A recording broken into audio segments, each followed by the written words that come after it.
ஆரம் சேனல் நண்பர்களுக்கு வணக்கம். இன்னைக்கு நம்ம வந்திருக்கிற இடம் திருவள்ளூர்ல இருக்க கங்கா ஸ்வீட்ஸ்.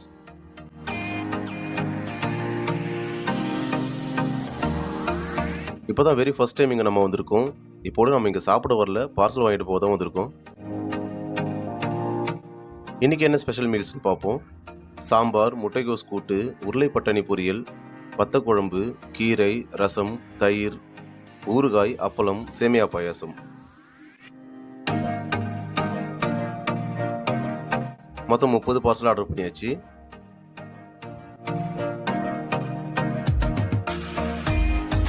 பார்சல் வர வரைக்கும் மெனு கார்டில் என்ன போட்டிருக்குன்னு பார்ப்போம். சும்மா பார்க்க போறோம் இருக்கட்டும், அதுக்கு நம்மளுக்கு என்ன சம்பந்தம்?